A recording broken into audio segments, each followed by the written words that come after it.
Assalamualaikum warahmatullahi wabarakatuh.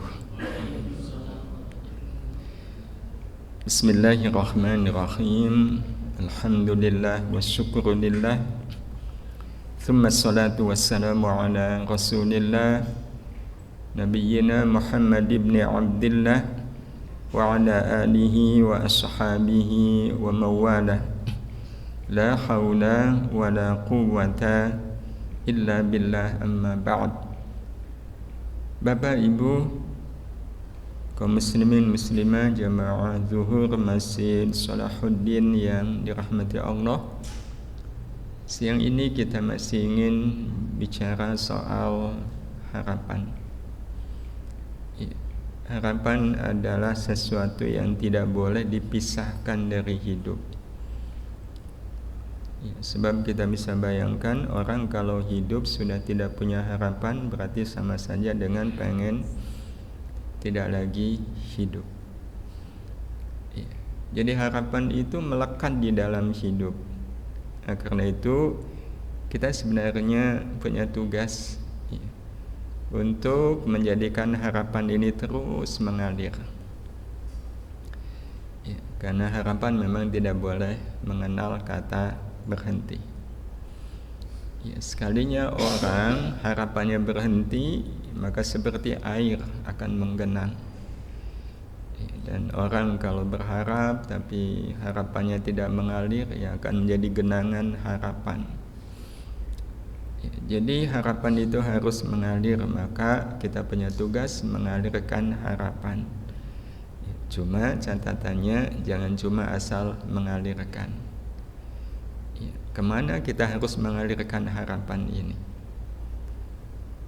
Sebab kalau orang terus mengalirkan harapannya, dia selalu punya harapan dalam semua apapun. Dia punya harapan di kantor, dia punya harapan di keluarga, punya harapan di masyarakat, punya harapan. Tapi sekali lagi yang jadi pertanyaan, kemana kita mengalirkan semua harapan itu? Maka ibarat air mengalir harus sampai pada muaranya. Kita ingin mengalirkan harapan itu sampai ke muaranya. Dan tidak ada muara bagi semua harapan kita kecuali muara itu bernama rahmat. Inilah muara harapan kita adalah rahmat. Bagaimana semua harapan-harapan kita ini melabuhkan diri kita pada rahmat Allah Subhanahu wa taala. Sebab terwujudnya apapun harapan yang tidak mengantarkan sampai pada rahmat Allah, maka terwujudnya harapan itu akan jadi masalah. Contoh, siapa sih yang tidak berharap kaya? Semua orang punya harapan kaya, tapi ternyata kayanya dia tidak membawa dia kepada rahmat Allah. Maka apa yang terjadi? Kaya itu pasti akan jadi masalah. Apapun wujud harapan, kalaulah sukses, seperti apapun suksesnya, berhasilnya kita dalam semua harapan, kalau tidak membawa ke rahmat Allah Subhanahu wa taala, pasti akan jadi masalah. Kalau tidak di dunia, pasti nanti di akhirat. Nah, hadirin hadirah yang dirahmati Allah, bagaimana kita bisa mengalirkan harapan itu ke muara rahmat Allah? Pertama, mungkin saya pribadi mengingatkan diri saya betapa harapan itu bukan urusan yang sepele. Harapan itu menjadi sebuah cermin. Cermin itu penting nggak dalam hidup? Penting. Ada di antara kita yang hari ini belum melihat cermin? Tadi waktu mau ke sini lihat cermin nggak? Kalau yang berwudu pasti lihat dulu ya. Jadi cermin itu sesuatu yang dibutuhkan dalam hidup. Nah, cermin itu dibutuhkan untuk melihat apanya kita, Bapak Ibu? Wajah kan? Ada orang yang bercermin melihat kaki kan? Ya, kecuali kalau ada kala-kala tertentu, tapi biasanya orang bercermin itu fokusnya adalah melihat wajah. Nah, harapan itu menjadi cermin kehidupan. Ya, cermin kehidupan, bahkan cermin kehidupan yang paling jujur, paling jelas untuk melihat apa? Bukan untuk melihat wajah kita, bukan. Tapi melihat wajah iman seorang mukmin. Ya, wajah iman seorang mukmin. Sebagai manusia kita punya wajah. Wajahnya kita namanya apa, Bapak Ibu? Wajahnya kita namanya muka. Betul? Muka kan wajah kita. Itu wajah fisik. Iman juga punya wajah. Apa wajahnya iman? Nah, itu kita bisa telusuri dari posisi iman. Semua kita tahu bahwa iman itu adanya di dalam hati. Iman itu adanya di dalam hati. Nah, kalau iman adanya di dalam hati dan iman itu kepada Allah, berarti di hati seorang mukmin ada siapa, Bapak Ibu? Hanya tersimpan satu nama, yaitu nama Allah. Iman itu letaknya di hati. Iman kita kepada Allah. Iman kita hanya kepada Allah. Ya, kalaulah kemudian kita iman kepada Rasul, iman kepada malaikat, itu manifestasi dari iman kita kepada Allah Subhanahu wa ta'ala. Ya, karena kalau ada orang yang percaya malaikat tapi nggak percaya Allah, ya batal. Ya, batal imannya. Jadi iman yang sesungguhnya itu adalah kepada Allah. Ya, nah, kalau iman kepada Allah berarti ya hanya kepada Allah. Nah, kalau hanya kepada Allah, maka sebenarnya sangat logis kalau di hati seorang mukmin hanya tersimpan satu nama, yaitu nama Allah. Ya, maka benarlah ungkapan orang-orang yang menyadari betul, ya, saya adalah seorang mukmin. Ya, salah satunya menggubah kalimat hasbi rabbi jallallah ma fi qalbi khairullah. Hasbi, cukuplah bagiku, Rabbi ya Rabbku, Jalla, agung siapa Allah wa Allah. Cukup Allah segala-galanya. Dia maha agung, dia maha besar, dia maha kuasa, maha sempurna. Itu sudah cukup Allah. Dan ini pada akhirnya meniscayakan memang di hati orang yang beriman itu hanya ada Allah. Karena bagi orang yang beriman, Allah itu segala-galanya. Ya, kalau Allah segala-galanya, otomatis akan tersingkir dari hati. Ya, kalau ini logika sosial, ya, ini logika sosial. Karena kadang kata hati itu juga dipakai dalam bahasa sosial, ya, meskipun pengungkapan kata hati dalam bahasa sosial beda dengan pengertian hati dalam bahasa ilmu, apalagi dalam bahasa akidah. Kalau Bapak Ibu masuk ke toko, kemudian lihat ada baju bagus sekali, ya Allah, baju kok segini bagusnya. Itu baju langsung masuk ke hati nggak? Kagumlah kita terhadap baju itu, kan luar biasa ini. Ini bahasa sosial, ya, hati dalam arti konteks sosial. Wah, ini udah masuk ke hati tuh baju. Ya. Nah, kemudian pindah ke toko yang lain. Pas pindah ke toko yang lain, melihat baju yang keindahannya ratusan kali baju yang sebelumnya. Ratusan kali baju yang sebelumnya. Begitu ngelihat baju di toko yang lain yang indahnya ratusan kali, itu baju pertama yang tadinya sempat singgah di hati, begitu ngelihat baju yang indahnya ratusan kali, itu baju yang pertama tetap di hati atau tersingkir? Dia tersingkir dengan sendirinya, masuklah baju yang. Maka begitulah sebenarnya antara kita dengan Allah. Adakah sesuatu dalam hidup kita yang melebihi Allah dalam segala-galanya? Allah itu segala-galanya. Maka kalau sampai ada orang yang nama Allah tidak ada di hatinya, kita tidak bisa menjawab kenapa itu terjadi. Tapi kadang itu betul-betul terjadi. Ada orang bercermin lihat wajah, kebetulan wajahnya rupawan. Kalau ibu-ibu ya rupawati. Wajahnya rupawan. Ada nggak yang kemudian terkesima dengan wajahnya? Wah, ternyata wajah saya luar biasa ya. Padahal yang membuat wajah dia rupawan siapa? Allah. Itu kan kebalik ya. Dia terkesima dengan wajahnya, iya. Tapi tidak terkesima dengan zat yang telah menciptakan wajah dia serupawan itu. Itu kan sebenarnya fenomena aneh ya. Tapi itu yang sering terjadi ya, sehingga tidak jarang ada orang yang menyombongkan wajahnya, membanggakan rupanya. Padahal semuanya itu mencerminkan keindahan Allah, keagungan Allah, kebesaran Allah.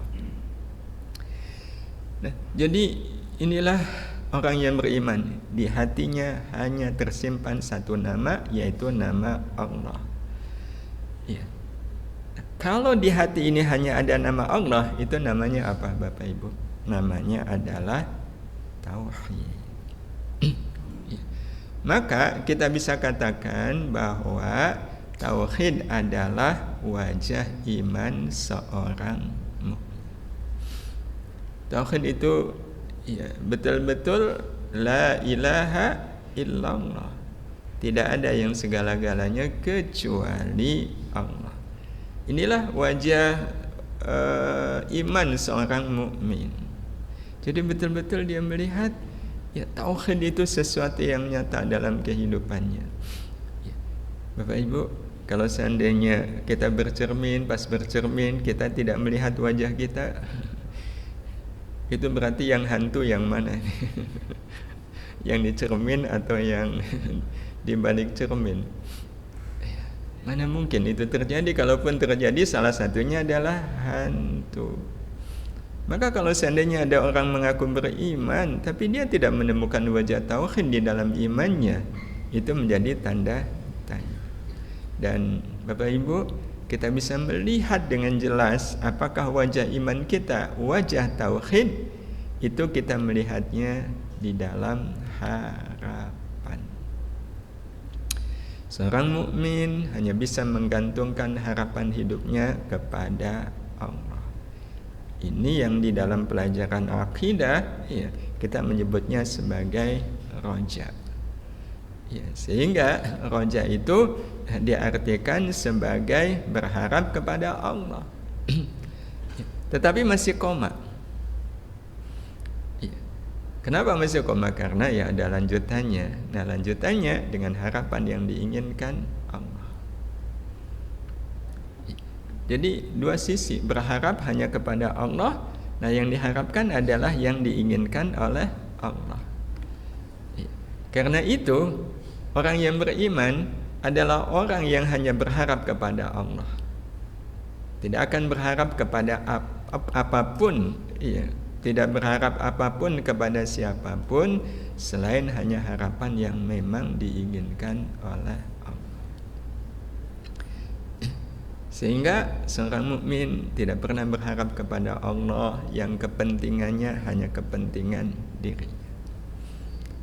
Walaupun bisa jadi dibolehkan, tapi seorang mukmin memilih untuk tidak. Jadi kalaupun berharap yang diinginkan oleh Allah. Boleh nggak kita berharap kepada sesama? Sebagai orang tua, boleh nggak kita berharap ke anak? Boleh. Apa harapannya? Ya anak nurut, dinasehatin, manut, ya nggak bikin masalah, ya menjadi kebanggaan orang tua. Itu kebanggaan yang kepentingannya kepentingan pribadi. Seorang mukmin, kalaulah dia orang tua, punya harapan kepada anaknya, apa harapannya? Anak saya melakukan apa yang diinginkan oleh Allah. Ya. Anak saya melakukan apa yang diinginkan oleh Allah, bukan yang diinginkan oleh kita. tapi betul-betul diinginkan oleh Allah Subhanahu wa ta'ala. Sama kepada teman juga, kita punya harapan, tapi selalu saja harapan kita kepada teman adalah yang diinginkan oleh Allah Subhanahu wa ta'ala. Sehingga kalaulah seandainya sebagai orang tua, Bapak Ibu, kita melihat anak kita disuruh sholat kok nggak mau, itu yang muncul kesal, jengkel, atau kasihan.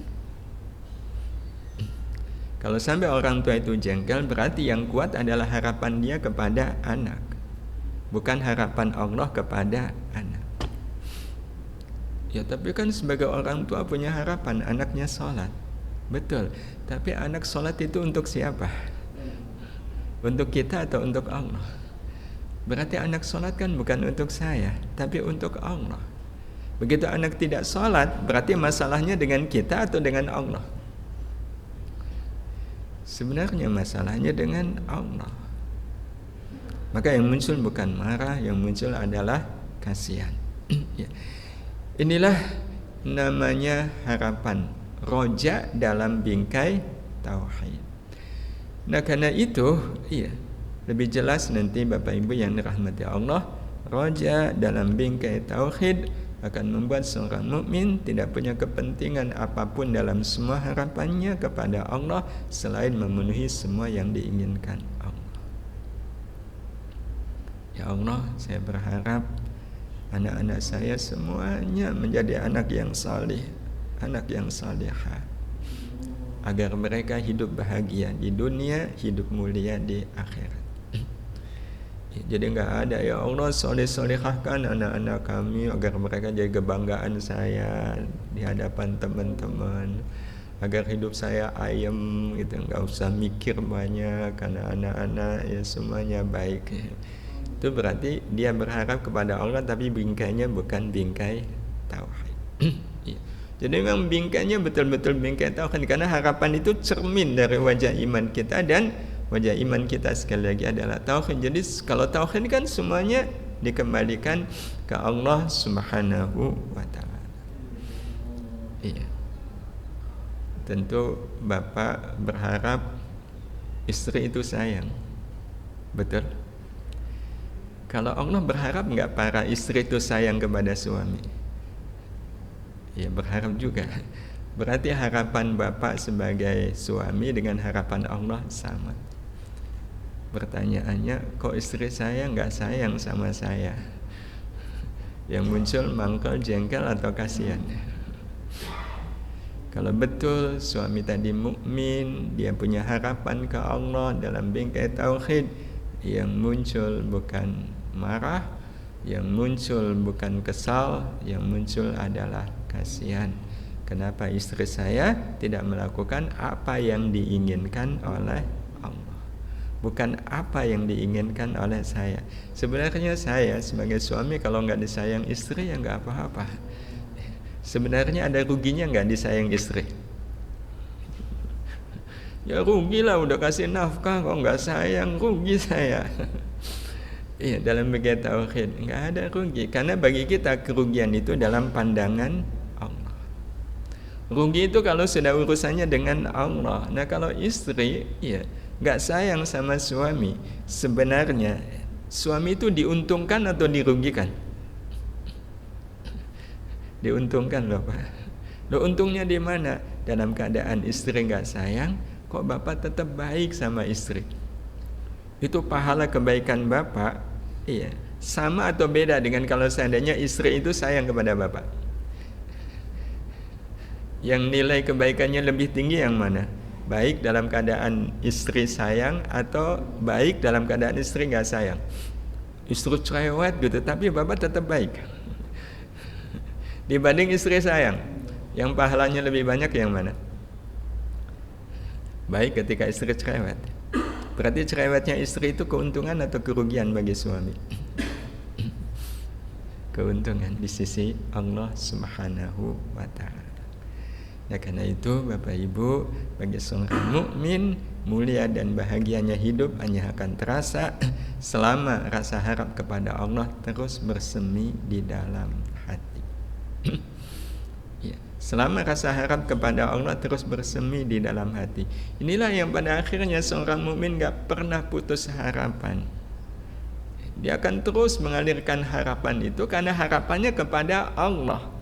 Yang membuat kita kadang putus harapan karena harapan kita alirkan kepada makhluk. Berharapnya kepada makhluk. Kalau berharap kepada Allah nggak pernah mengenal kata putus. Inilah yang menyebabkan seorang mukmin betul-betul merasakan bahagia. Apalagi kalau harapannya kok seperti belum terwujud, kan berarti harapan itu akan selalu ada, akan selalu muncul. Nah, karena itu roja adalah kekuatan yang membuat kita terus melakukan apa saja yang Allah inginkan atas kita, sambil kita terus berharap Allah mewujudkan apa yang kita inginkan. Jadi ketika kita tadi sholat, itu sebenarnya kita sedang apa Bapak Ibu? Melakukan yang Allah inginkan. Ya kan, sholat itu sesuatu yang diinginkan oleh Allah. Nah, ketika kita sudah sholat, ada nggak keinginan kita ke Allah?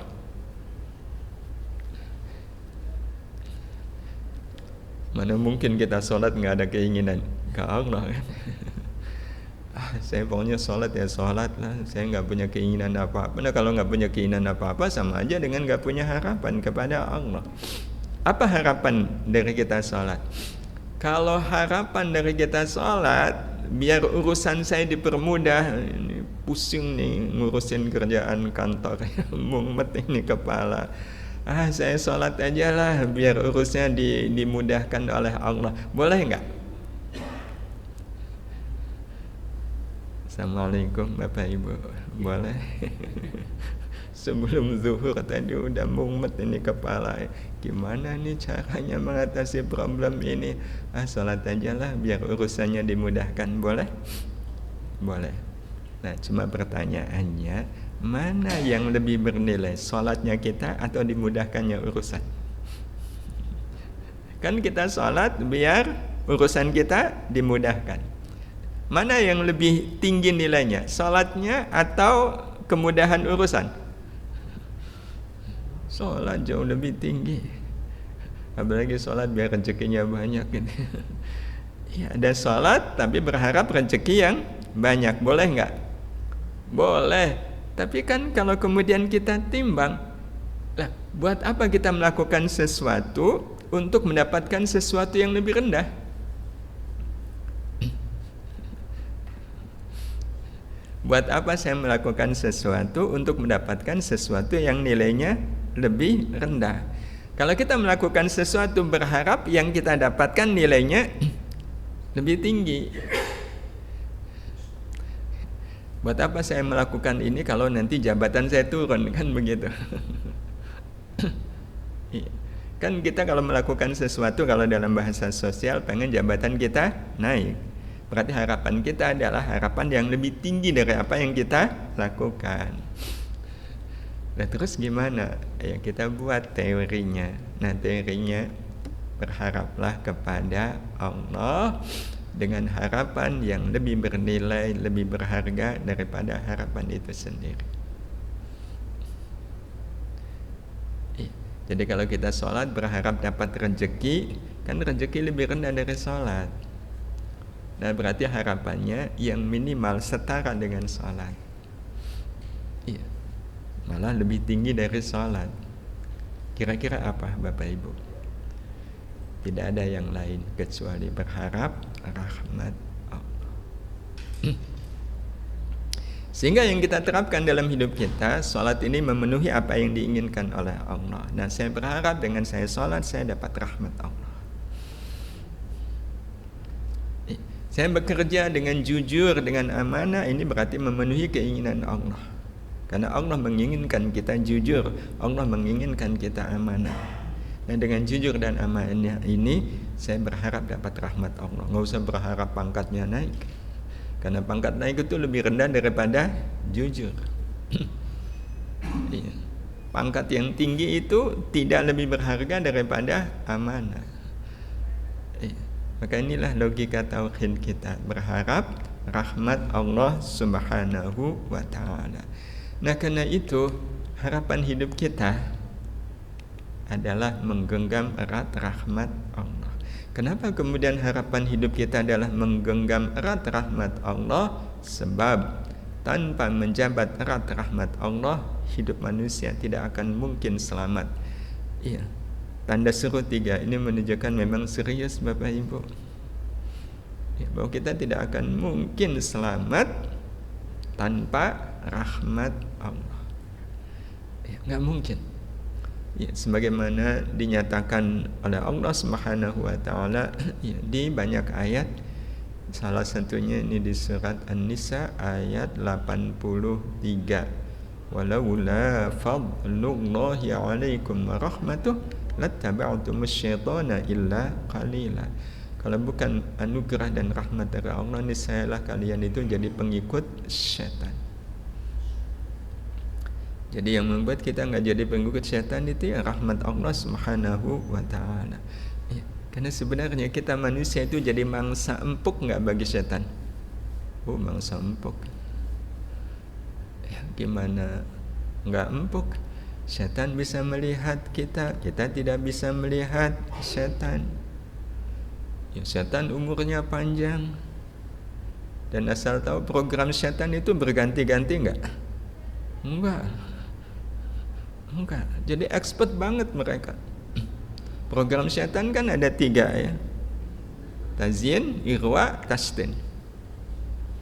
Ya, la uzayyinanna lahum, seperti yang Allah sebutkan di surat Al-Hijr itu. Qala rabbi bima aghwaytani la uzayyinanna lahum fil ard wa la ughwiyannahum ajma'un.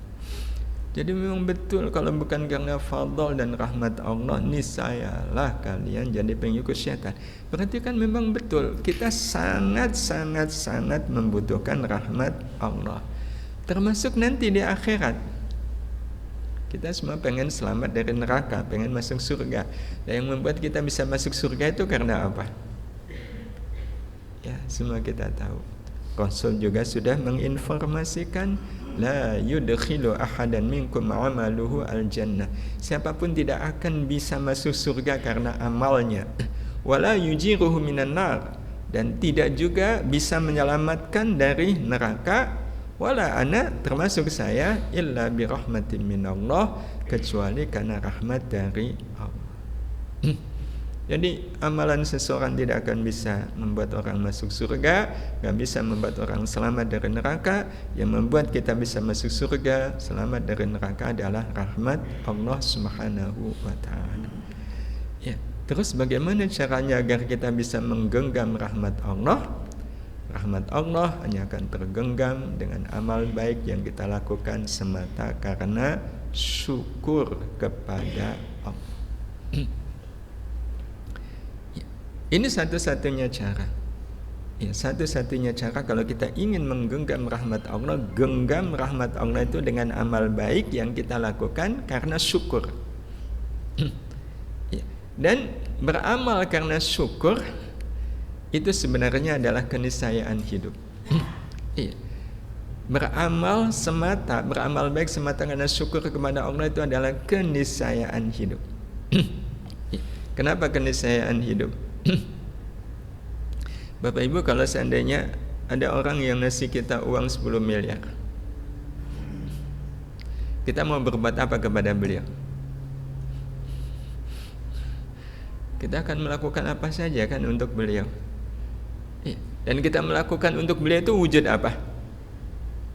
Wujud terima kasih kepada beliau.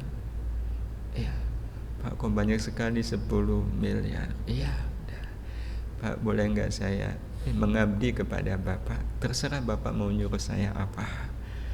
Ya, saya lakukan semata wujud syukur saya kepada Bapak. Terima kasih. Logis enggak Bapak Ibu?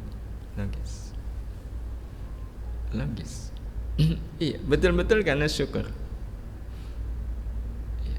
Mungkin enggak kalau kita sudah dikasih uang 10 miliar oleh seseorang, terus orang itu nyuruh kita memindah karung ada 5 karung masing-masing isi 20 kilo. Mungkin nggak kita bilang kepada beliau, berat nih Pak, 1 karung berapa Pak? Boleh nggak sebenarnya kalau kita ngeregani ke beliau? Boleh kan?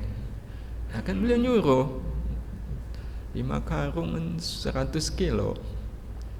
Ya, tapi rasanya nyampe nggak hati kita?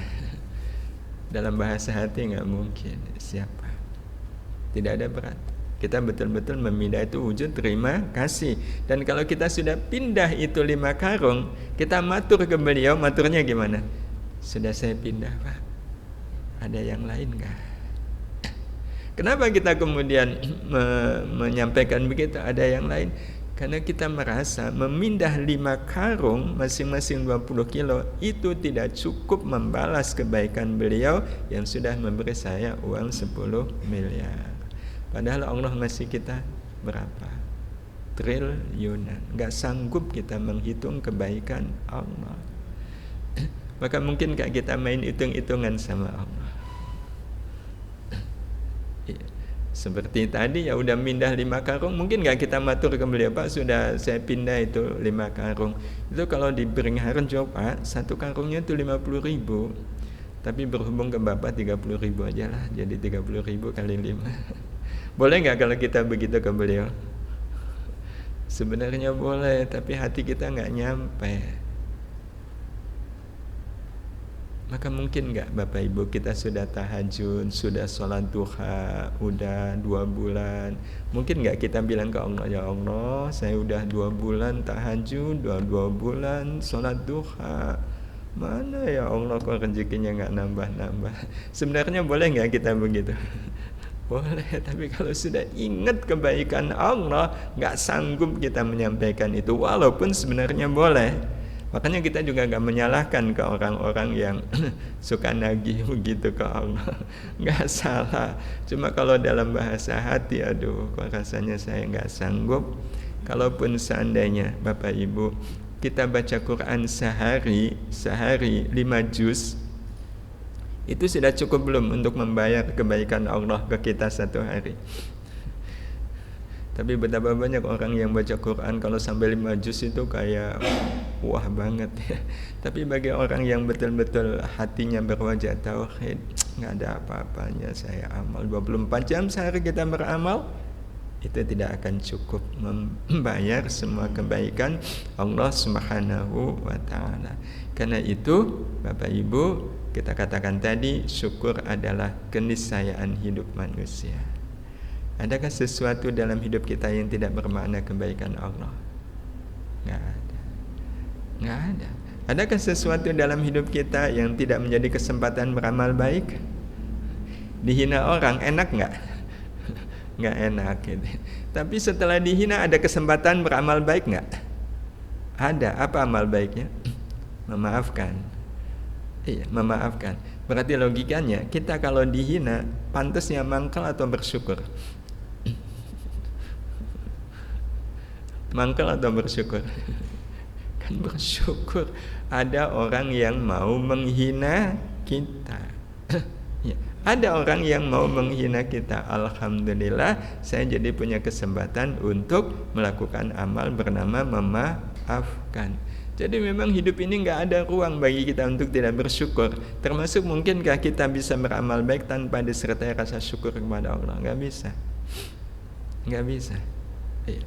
Terakhir, ada orang yang suka bilang begini, kalau soal memaafkan saya maafkan, tapi kalau melupakan saya gak bisa. Iya, forgive, yes. Forget, no. Itu pernyataan yang bagus gak Bapak Ibu? Itu pernyataan yang sangat bagus loh Bapak Ibu. Bagus sekali. Memang harusnya begitu. Harusnya begitu, kita maafkan dan jangan lupakan dia. Kenapa jangan lupakan? Wong dia rela berbuat dosa. Kan menghina itu dosa. Demi agar kita dapat pahala. Berarti dia berkorban gak untuk kita? Dia mengorbankan dirinya, rela berbuat dosa dengan menghina agar kita dapat pahala lewat amal memaafkan. Karena kalau dia tidak menghina, kan kita nggak dapat pahala memaafkan. Berarti orang yang menghina kita itu orang yang sudah berkorban sedemikian rupa. Dia rela rugi demi kita untung. Masa orang sebaik ini kita lupakan? Teganya. Jadi memang betul kalau kita dihina, maafkan dia dan jangan lupakan dia. Jangan lupakan dia dalam doa-doa kita. Kalau kita dapat nikmat, ya ingat dia. Ya Allah, dia udah berkorban, kirimkan nikmat ke beliau, kirimkan makanan yang enak kepada beliau. Nah, itu tanda berarti atau bukti bahwa kita hidup ini memang tidak bisa keluar dari syukur. Maka betullah kalau Rasul ketika ditanya oleh Aisyah, ya Rasul, engkau kan sudah dijamin masuk surga. Allah juga sudah menjagamu dari dosa. Kenapa engkau sholat malam sampai kaki bengkak? Ya, kita dijamin masuk surga enggak? Enggak pernah sholat malam sampai kaki kita bengkak. Rasul, sosok yang sudah dijamin masuk surga, masih segitunya. Dan ditanya begitu, apa jawaban Rasulullah? Afala akunu abdan syakura. Bukankah aku ini hamba yang bersyukur? Jadi kata kuncinya, apapun amal kita lakukan dengan syukur. Dan syukur, Bapak Ibu, kelak nanti akan menjadi cahaya terang yang membuat amal baik kita memancar ke langit, naik ke langit, terpancar ke langit. Dan karena langit itu adalah kejernihan, kebeningan, kebersihan, maka langit akan memantulkan balik ke bumi dalam wujud cahaya rahmat. Jadi begitu cahaya syukur sampai ke langit, oleh langit dipantulkan balik ke bumi dalam wujud cahaya rahmat. Maka kalau seandainya kita melakukan amal betul-betul dasarnya adalah syukur, maka betul kalau kita berharap rahmat Allah Subhanahu wa ta'ala. Alhasil harapan kita harus mengalir. Nah, mengalirnya harus sampai ke muara rahmat. Untuk bisa mengalir sampai ke muara rahmat, berarti mengalirnya di mana Bapak Ibu? Mengalir di sungai syukur. Ya, mengalirkan harapan di sungai syukur, insya Allah harapan kita akan sampai ke muara rahmat. Dan inilah harapan kita semua. Amin ya Allah ya Rabbal Alamin. Demikian Bapak Ibu, mudah-mudahan bermanfaat. Kita akhiri, subhanakallahumma wa bihamdika asyhadu an la ilaha illa anta astaghfiruka wa atubu ilaik. Assalamualaikum warahmatullahi wabarakatuh.